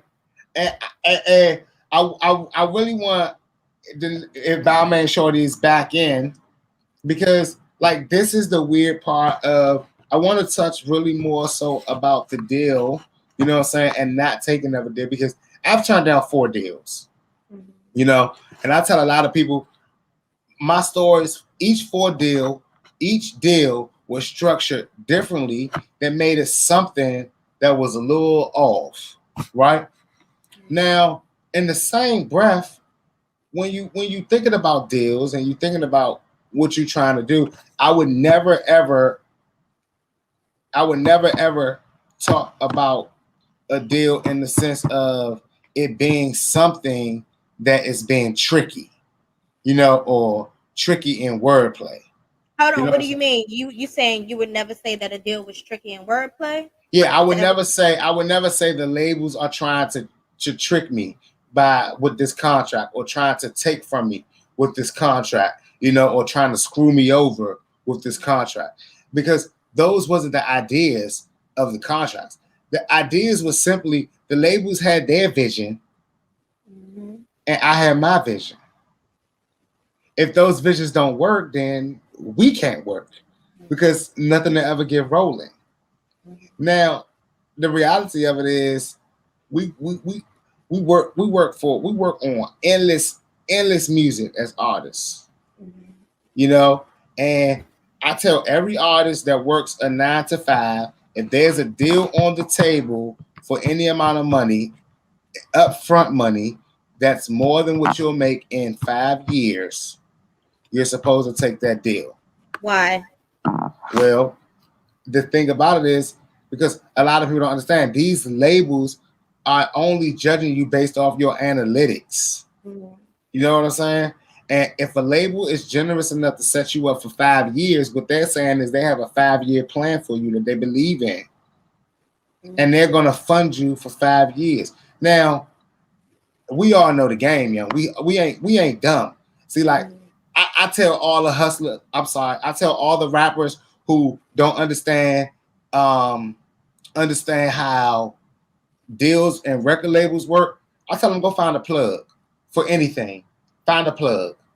I don't care if you got to do a month of selling some cold hard stuff, but get you a plug because what you're gonna realize is you're gonna make so much money.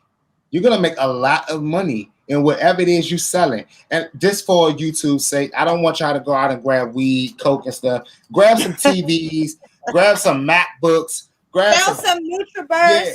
yeah. Go sell some fat tummy tea. Sell some fat tummy tea. You know, all those little situations like that. Um, Hell, go at your job and stand at the register, at the cash register, and ask your Mhm. job to switch you for a week to the cashier. You know, and you watch all the money that comes in there, and then you watch your paycheck. See, the thing Mhm. about it is, what y'all don't understand is these things are called opportunities and position. Mhm. You see what I'm saying? Like, I am not about to sit up that joint and lie to y'all, right? If I can get on stage every night and it's costing me $20 a night to go in and see my friends, even if I get into a situation where they start letting me in because they're my friends and I'm waiting all night to perform and I make nothing, you telling me I'm gonna pass up the deposit and I'm gonna argue the people who set up the deposit for however much money they make when they've already taken care of me for 5 years? Wait.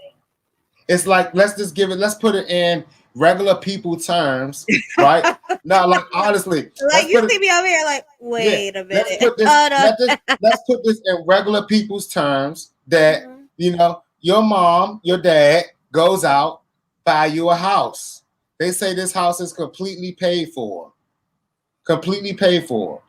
Mhm. You can do whatever in this house, but we simply gonna come through every once in a blue, and one of these rooms is ours. We're gonna stay in one of these rooms. Whatever the case may be, like this is your house to do whatever you want. You're free. You 5 years, boom. But we got control of this. Like you can't have parties. You can't do that. Whatever rules they give you in the house, right? At the end of the day, you now have to say to yourself, does this vibe fit? Can I take this house and live under my parents' rules, even though it's not their house?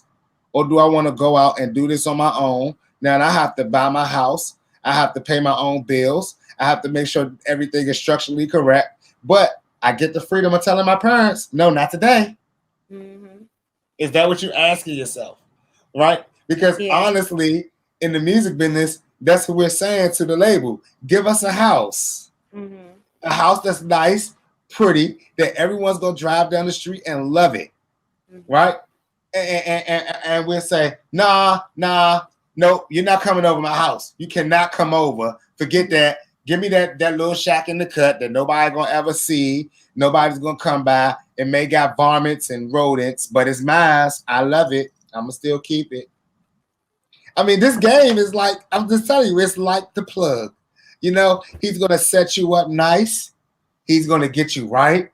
And if you smart, you can make a couple of thousand in a day, couple of thousand in a week, and you feeling really good about yourself because it's the most money you've ever seen. Because your check only like $1,300 a check, and I'm just being nice because half of y'all checks is not that much. but I'm being nice, you know. You know. So you said about 13. So once you see $1,000 in a day, you like, woo! But then you remember you was fronted. You was fronted. So you might gotta put back 800 of that real quick, because 800 of that belongs to the man, so you can make another $1,000. But at the end of the day, if you do that 5 days a week, you'd have made your own $1,000. And yeah, you'd have gave the man $5,000 because you did it every day. Well, $4,000. But at the end of the day, you'd have made your own $1,000 finally, without the stress of having to find this guy, find out where to go, find out where to move, find out how to get. They take care of it all, right? Because see, that's the situation. I don't look at this rap game like a big deceit. I look at it like a damn job, because that's what it is. Yeah. If I walk into, I'm gonna use my good old place Walmart, because they hiring everybody that's looking for a job. But if I walk into Walmart today or tomorrow, fill out the application, get the job for a set fee, Walmart can make $1 million today or $1 trillion tomorrow. I can't then go into Walmart and say, "Hey, y'all owe me. I need a raise." That's what I put in work."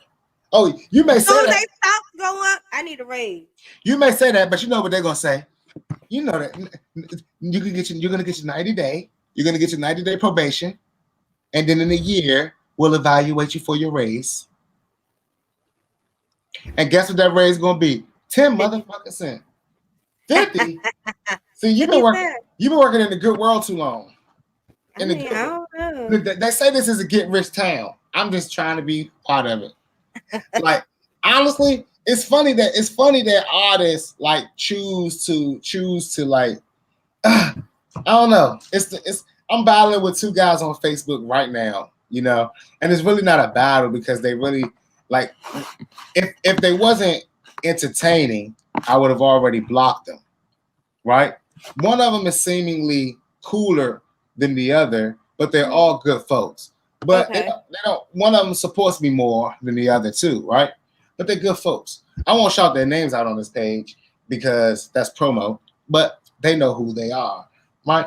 But every day there's bickering and banter about the business in which neither one of them knows. You know? Well, I mean, on one hand, you have one who is a dreamer, who's a very big dreamer. And then on the other hand, you have another who's a very big dreamer with other people's dreams in his hand as well. Right? So it's like me personally. I tell a lot of people I sign artists. Every artist that I sign makes money. Every artist that I have signed under me does not work a 9 to 5, and I'm very proud of that. You know, I'm proud that every artist that I have signed under me was working a 9 to 5 and was able to quit the 9 to 5 and focus on getting in the studio and working on music. For the fact, this is the time for me to make a drop and a plug. I have several projects from several of my artists that will be dropping in the near future. So y'all keep a lookout for those. I'm gonna be dropping dates real soon. But artists, I have a lot of music coming out of my camp. And I'm trying to tell y'all, the thing about this label or no label thing, any of my artists that's talking that they don't want no label or they don't want no record deal, might as well go ahead and rip up the contract they got from me right now. Right? Because at the end of the day, I believe our very first show on this, back when I was in Atlanta, I coined the phrase "think white." You keep saying that. I coined that phrase, "think white," and a lot of us want to keep thinking like black people. And what I want to tell y'all about that is that's not like black versus white. I'm telling you the mentality of that everybody's trying to take something from you and everyone is trying to get over on you. We feel that way because that's been our whole life. Everyone has gotten over on us. But y'all have to understand something. Y'all are not looking at the one thing that Balmain Shawty said, the blueprints that's out there. I'll tell y'all, if it's one black person to reach the mountaintop, your theory is off key. Now, when it becomes 2, 3, 4, and 5, your theory is definitely off key. to tell everyone to not play ball because of this, that, and the third is wrong. I mean, this is honestly, there's two industries that I believe blacks have 100% power in, and I'm going to say those industries: the music industry and the NBA. Other than that, it's a white man's game. I mean, sure, in NFL is predominantly black players, but y'all got to realize no one makes more than the quarterback. And the reason why no one makes more than the quarterback is because there's a small percentage of black ones. And if y'all don't think that this is anything logical, just look it up. Just take it within reason. The only position with predominantly white people playing it is the highest paid position on the field, obviously. And every time a black quarterback get their highest peak, their highest pay because of his athleticism, there's a white quarterback in the lurking to take it over. It just is what it is. The NBA is the only sport where we got the power, where we can walk in that joint and they know ain't nobody messing with this bad brother. The music industry is the only industry where we got the power, right, from the small level to the big level. Now, obviously, they're not gonna let all of you black people in the top all ranks. of you. No, listen, because listen, if you can't think white, you come in there yelling whenever Ted says something, you'll be like, Ted, what the fuck you talking about? They'll be like, calm down. You know what I'm saying? White people don't like that. White people really they shut down in a weird way when it gets hostile. Oh, they do. They get it. They don't like it. You got to sit up there and be like, no, we're good. We're all right. It's okay. It's okay. Oh, and they're great at acting clueless too. Yeah, acting. Nah, I love them. I love it. But I'm trying to tell everybody that this game is not set up for. It's not set up for you to have that whole benefit like that. Like a lot of y'all are screaming 100% rights, 100% royalties, 100% ownership, but don't even know how to get paid off of it. No, let's talk about that. Well, let's talk about it. There's a lot of artists out there that don't have their music registered with their BDS, don't have their music registered with their ASCAP, their BMI, running around and keep saying, I don't know how. And that's like. But I guess, okay, so I feel like a lot of artists don't register and don't care to register because they feel like they're still going to get paid off of their mechanical streams through the platforms in which their music is being played off of, i.e. YouTube, Spotify, Apple Music, Tidal, etc. So how? That's what I want to know. If you're a registered artist with Spotify or you're a registered artist with Apple Music and you're getting streams, should that platform, because for my understanding is you still should be registered for your royalties to be collected. But do you still get mechanical royalties for your music just streaming on those platforms? Would y'all like me to show y'all a check for 1 million streams? No, but tell us about it. Let me tell y'all. See, what y'all don't understand is this world is not linked up, right? And those sites like YouTube, Apple Music, Spotify are not linked up. Those are worldwide sites, right? Okay. However, you guys are what we call American artists. So it's only two things you can be, right? American or international. Correct. American or international. That's why a lot of artists try to get world tours international so that they can be crossover international and American stars. But you see how long it takes certain artists to get world tours? Yeah. You know what I'm saying? So let's get y'all a real thing that's really going on. If you do 1 million streams, let's say that you do 1 million streams. Let's say 100,000 of them, 200,000 of them are in America, the great old US of A. Let's say 100,000 150,000 of them are in Europe, some are in Switzerland, some are in China, some are in Canada, some are in Mexico, because all these places have Spotify. So while you're happy because you have 1 million streams, all these people don't pay at the same time. So now, okay, let's break it down even further. So this is a million streams on one song throughout all platforms, or are you just yep. saying a million streams period? Let's talk about one platform. Let's talk about one platform, 1 million streams, and on every platform is it to reach 1 million streams.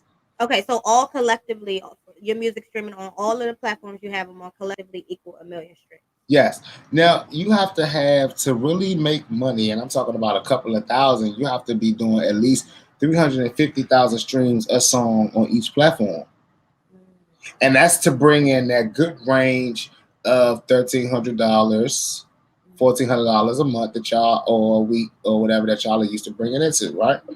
But the reality of it is, those all have to be American streams, and the problem that y'all don't understand is the only way that you can accomplish, let's just be blunt, the only way you can accomplish American streams worldwide is touring. The cities that you hit, you're going to have an advantage in. And you have to be willing to sit in these cities or do it big when you get there, which takes a budget. I mean, if you don't think that these are why people say, what's your budget? Because no one wants to work with you and know that you can't get to New York because you don't got $25 for a fucking bus ticket, $1 for the boat bus. No one wants to work with you and know that you can't get to Cali, and if they set it up, they got to pay for it, and shit like that. And you are the type of artist that don't want to pay them back because because you already thinking, hey, I just want to be looked out for. I just want to be put on. Well, that is the put on. When they tell you, hey, get to Cali and do this show.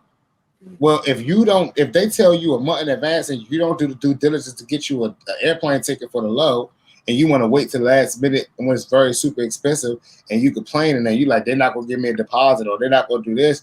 Well, guess what? You just blew off a put on. And a lot of us don't understand in this industry. This is like flipping houses. You know what I'm saying? When you're a real estate agent, someone could call you at 3 o'clock in the morning, be like, hey, I see this house. I'm in Woodbach 2, and I'll be landing in the morning. Can we see it? And you got to be, yeah, I'm ready. I got you. I'll be there. Or they're going to call the next real estate agent. Any industry where you say to yourself, I want to run my own business. And if you put it in that central location, you only can cater to that central location. A lot of these artists put themselves in a position where they only can cater to where they at. Question. So, do you believe that touring can increase your streams? Touring is the number one way to increase your streams. And because a lot of people don't want to go nowhere. And my thing is, how do you, if there's 300, if I'm not mistaken, 333 million or something like that people in the United States alone, but there's like, let's say 1 million in your city, like how do you expect to elevate, or get more streams when you're just staying in the same place? And people was funny. People was hilarious about what you said, and subconsciously you didn't even know what you said. But what you said was there's 333 million people in this world. No, in the United States. Yeah, in the United States. That's what you said, right? Yeah. Now, do you know the number that you need to go platinum? The number amount of streams that you need to go platinum? No. 333 million. Nuh-uh. You need 333 million streams. So you need one stream from each person in this country to go platinum. Correct. At least. Correct. And that's why it's a numbers game. Because if you think that you're gonna get everybody in this world to stream you one time, you're a ludicrous person that's going psycho. Your job is to get 2% of these people, 3% of these 333 million people to stream you hundreds of times, all day long even, because they love you. That's your job. But a lot of people focus on the world. And a lot of people don't focus on they don't focus on their genre, they focus on their central location, which sucks. Yeah, because honestly, to get 1 million streams in a year is, I mean, like that's like 273 point, if I'm not mistaken, 5 streams a day. Listen, and it's not hard to do, right? That's easy. Like, but the problem is what artists think is the same thing we was talking about the business side of this thing, right? Everybody wants to be beating on their chest. Everybody wants to be ah. I'm the hottest in the city. I'm Listen, this. I'm listen, rapping. I'm singing. I'm hot. I'm hot. I'm like hot. I'm around, and this is a flex moment, okay? But this is a flex moment. I'm around artists, like real artists, every day now. Artists that are touring. You know what I'm saying? Artists from Young Blue, Moneybag Yo, Chris Brown, motherfucking Young Thug, Future. You know, when you're around these people, you can't even be like, oh. You know, it's like I see artists running the building. They're like, "Oh, let me get a selfie. Let me get a pic real quick. Can you take my picture?" And I'm like, "You trying to like, what are you doing?" You know what I'm saying? You realize two things is about people when they walk in. All of them have a group of people. None of them walk in ah, or you ask them what's your story? How you break? Well, man, my publicist is Megan. She linked me up with John, and then John started making my beats. And then with me and John, we started making beats. We started hitting the shows together. And then my homeboys, that everybody was this, and we got the city, then we started hitting the radio station, and they started fucking with us. You have to get people in power to become your entourage and to become your team and to become your support system. And honestly, I hate to say this, people, because y'all gonna hate me. You're gonna have to pay people. Because honestly, that's what makes people work. Because see, when someone gets rich, this is what happens. When someone starts getting wealthy or someone gets into a situation, they quit wherever they traditionally been working, right? But they traditionally have what we call friends, right?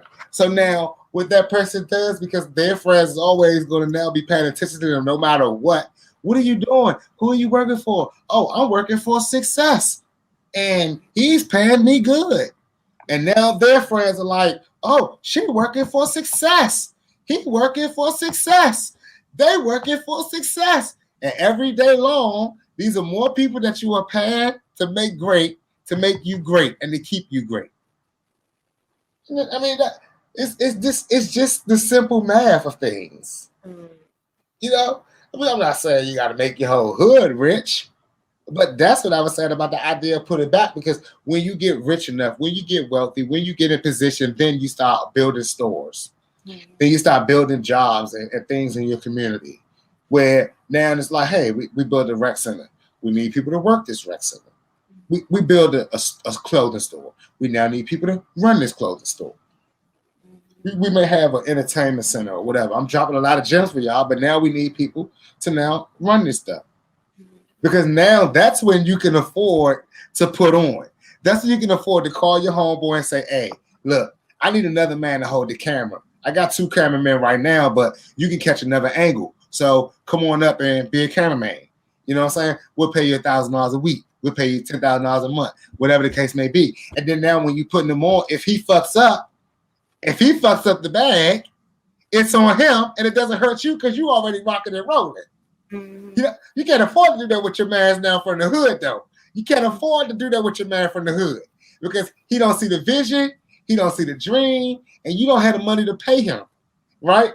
You got to do this with companies who already do this, like these companies who understand this. And they may ask you, what's your budget? That budget may just be simply to figure out how many people can come out with you. Instead of you getting 3 people, now you can only get 2. But you need this, right? Because you're paying them to do the work for their job, but that's your job to do due diligence. Your homeboy don't got no clout, so you can't afford to give your homeboy that right now. Mm-hmm. You have to put yourself in position. This game is not as difficult or as tough as we make it out to be, right? It's just like any and every other business that was started. It was the same. Steve Jobs and your boy Bill Gates, when they dropped out of high school and dropped out of college and they went into their garages, they had the same people calling them psychotic, crazy, asking them what they were doing. Hell, they thought they was rappers, I'm sure of it.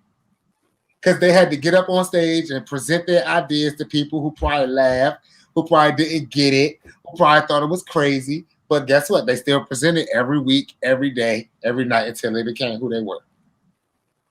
Now, what's the importance of BDS radio and partnerships? Like, and why are they so valuable to the artist? Well, like artists, y'all have to understand something. Like BDS is all about is where you're really talking about these streams. You know what I'm saying? Like these streams that y'all are all asking about, where do they come from? They all come from these internet radio stations, these terrestrial radio stations, these syndicate radio stations. These are where all these numbers are coming from. These are the ones that are helping you. Now, all of you artists, I hate to say this to you, you can't get on syndicate radio just walking up to it and do it. So you have to start with your BDS radio stations, and you start at the bottom and you work your way up, because all of us in BDS radio are connected. Y'all never know. At this moment, we could play a song on this station. I could play a song on this show, and it could be someone that's watching it or on this thread that's a radio person that now wants that record. Because we're at the power where we got Shazam, and they hold the button, and they Shazam it, and they take it, and now they put that record on their rotation. And honestly, when y'all see these radio stations playing your music, set up interviews with them. Like, link up with them and make these relationships. That way, when you got new records coming, they always going to be making sure that the records get spun in their rotation, because these are these numbers that y'all are looking for.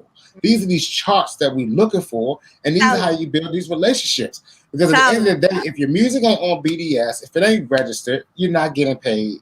Period. And the streams is so micro cents, right? When you talk about Spotify, YouTube, it's all about micro cents, and it's all about that country's currency level. So a penny may be nothing in Switzerland. Yep. So it sure ain't. It may be nothing in Switzerland. I think their currency is what, 150 to our dollar or something. 165 to our dollar. So it's like crazy. It's crazy. Like the money changes so fast, you know. And in this game, I'm trying to tell you, like, it's all about knowing the business. And honestly, you only really get one shot, like Eminem said, you know. And you get a pass when you know what you're talking about, and you got backings to back it up. If you got numbers to back up what you're talking, you get a pass. But if you don't, sometimes you might miss the boat. Let's just recap that again. So they need to be registered with their PROs as well as with BDS. Register all of their music, because a lot of artists don't understand. They think once they pay that $150 for ASCAP or what is it, $100 for BMI or something, they figure that that's it. I pay BMI, I pay ASCAP, and that's all I got to do. Well, unless you work with a major label, it's not going to get taken care of. And you best believe that major label is going to take care of it, and you best believe that the percentages is in the paperwork. Okay. You know, period. Yeah, because a lot of people just feel like once that initial sign up and that initial payment, and then all of a sudden somebody's going to be looking for your songs and seeking out your royalties, and But that's why a lot of artists don't know, right? Because the labels spoil you. Even major artists don't know. They don't know what's like. Honestly, when I talk to major artists and I ask them about their publishing or about their writers and credits and stuff like that to make sure that they are stuff, they're like, "What? My who?" You know. But I have to. Even when I talk to some of their managers, you have to literally talk to a label to understand this stuff. A lot of these artists, that's why they don't understand when they stop touring, they stop making money, right? They're like, I'm not making any more money. The labels don't fuck with me. You know, well, you got your own money to tour. At some point, you got to understand this. You made your own money. The label is not going to keep on putting out. If you walk into a label and you realize this label was making you the GOAT, and then you restructured your deal and you asked for 100%, and now you're like, man, they're not even fucking with me now. They're not putting nothing behind me now. Well, you asked for 100%. You got to put your money behind yourself. I'm not Bro. getting nothing.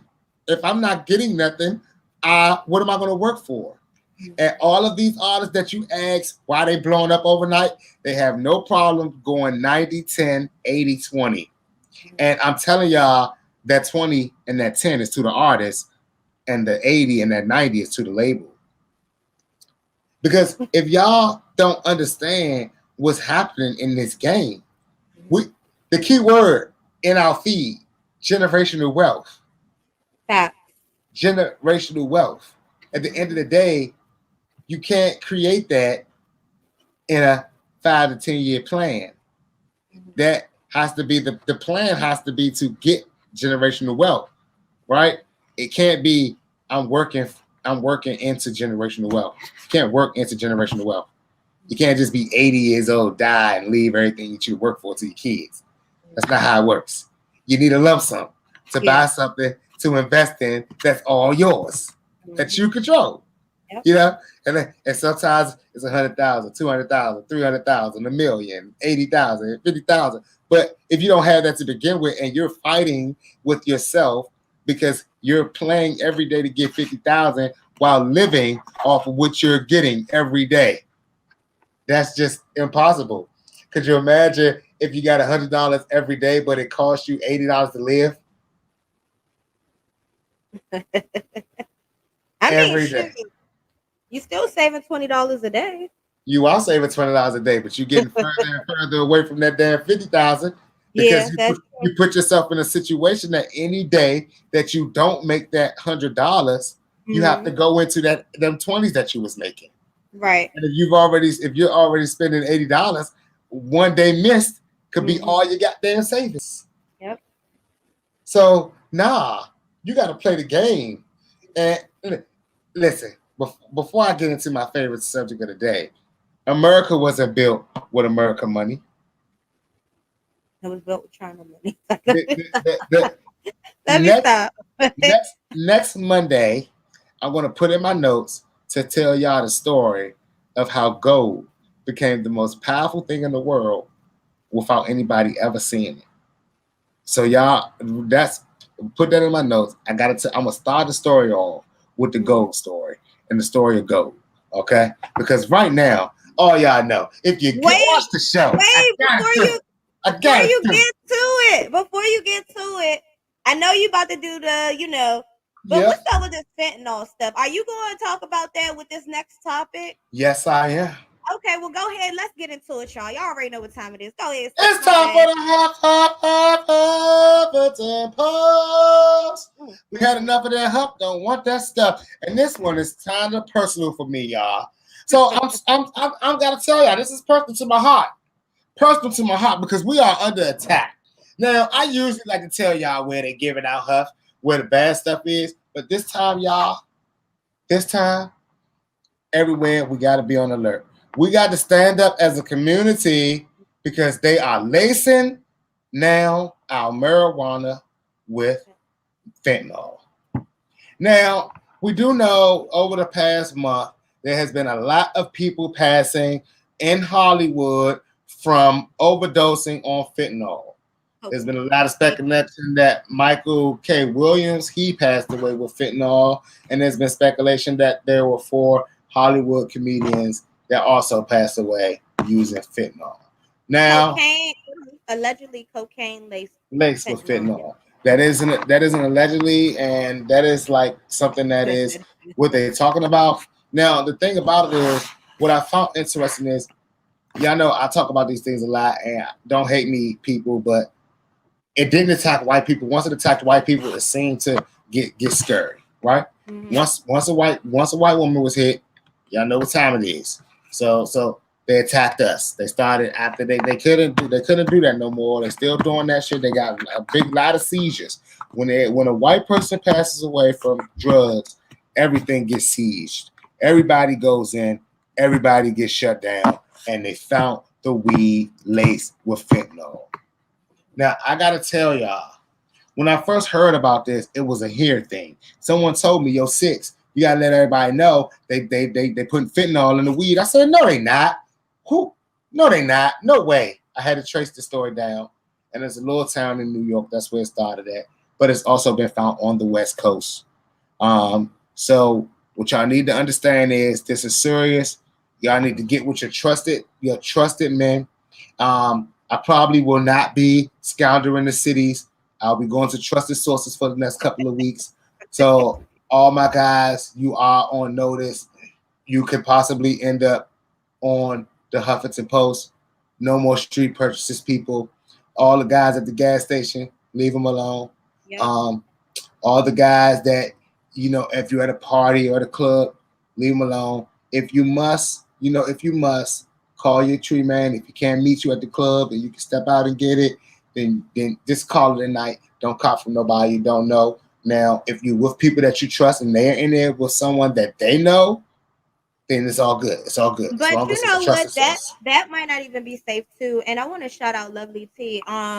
Because she's the one that I started to hear it from, and this was like about a week ago. You guys, I quit smoking, so Yeah. I ain't worried. But she was talking about it, and I was like, "Girl, you don't even smoke weed. You don't know what the fuck you talking about." And then when I seen, your notes today, I was like, "Oh shit, good thing I fell back on it." But even your trusted sources might not know, what I'm saying, that their shit, Yeah. depending on who they get it from, might not know if it's laced with fentanyl. My question is are they spraying it or is it supposed to be crystally?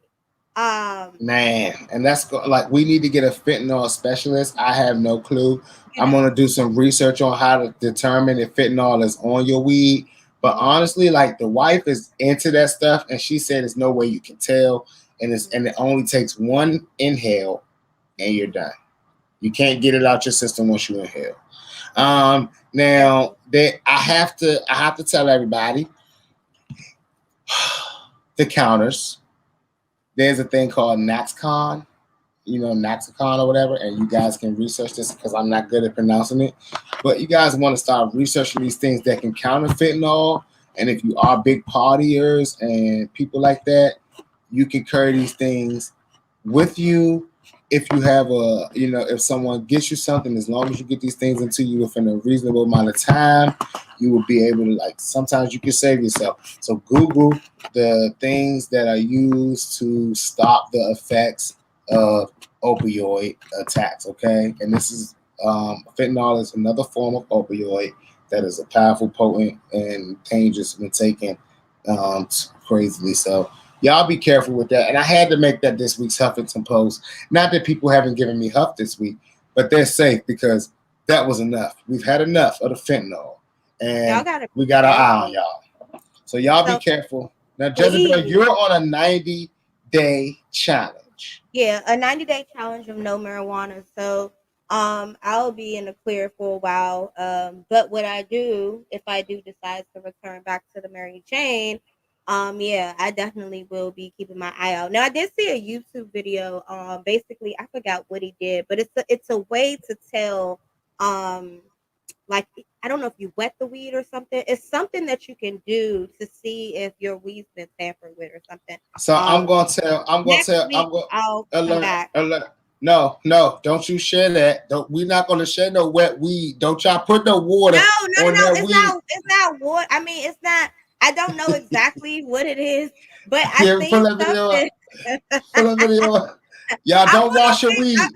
I'm gonna do some research, guys, and then when we come back next week, I'll tell y'all what I saw. But basically, it was something to see if your weed, somebody sprinkled coke or sprinkle something on your weed. It's something you could do to basically see if your weed. Yeah, we should. Hey, y'all, we could all get those police kits. They sell all those police kits, and you can just take a little nugget. Always be willing to take a little nugget and shake it in there. And if it turns blue, like in the movies, then it ain't to be messed with. But yeah, man. We gotta do all this now.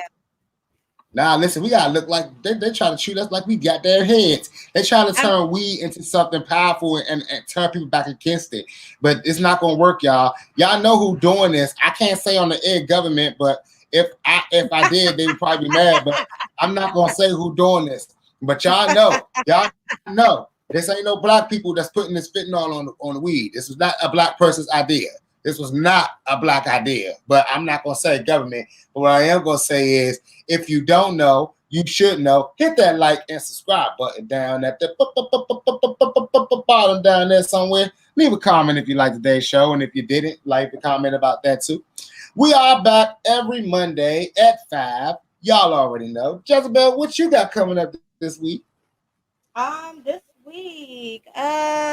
This week, of course, I'll be doing. So you guys, my mom was in the hospital last week, so I wasn't able to do this show. Sorry, but definitely we'll be back up this Wednesday, from 12 to 1. So this Fridays, we actually are doing Fridays this week, and you guys look out for our next interview. We already know Success. We got you every day from 10 to 2 on Hip Hop Yes. 95. You guys make sure to tune into that. And Yeah. yeah, it's about to be the end of the month, y'all. I know, y'all. We about to Oh be in the shit, 10th that's what month. I forgot to tell you guys. Okay, so any artists, definitely want to shout out BGM Extreme Caution. Homie, don't play that. That's my shit. So Yes. any artists that have been on our show, make sure to look out for my DMs. I'll be reaching out to you guys to get more music to play on the station on our um Live 365 radio station. So if you've been on the show, thank you so much for your support. Your music will be streamed daily. I mean, this is daily if you've been on the show.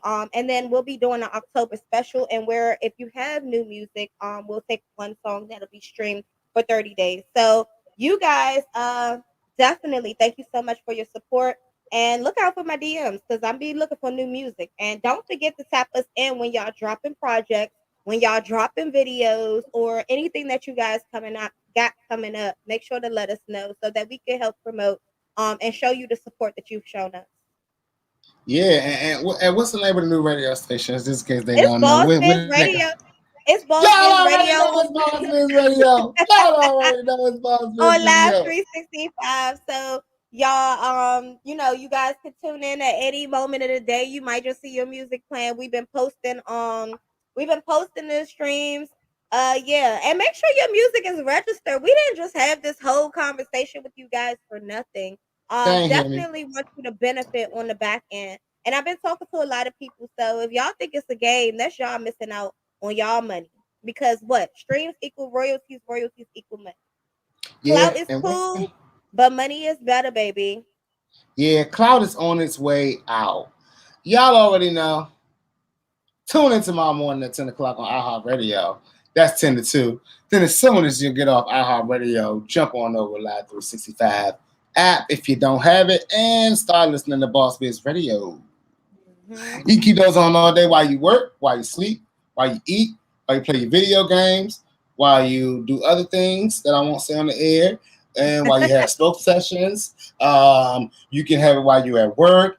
You can play it while you're in your car. You can play it while you're in the stars. You can play it on your way to Mars. You can play it in the bars. That's all I got to say at this time. Y'all already know. You should be flicking off those ashes, throwing those roaches in the roach tray, and getting ready to roll up another one. Because I know I am. And we out. Bye, y'all. Thank Peace. y'all so much for watching. See y'all next week.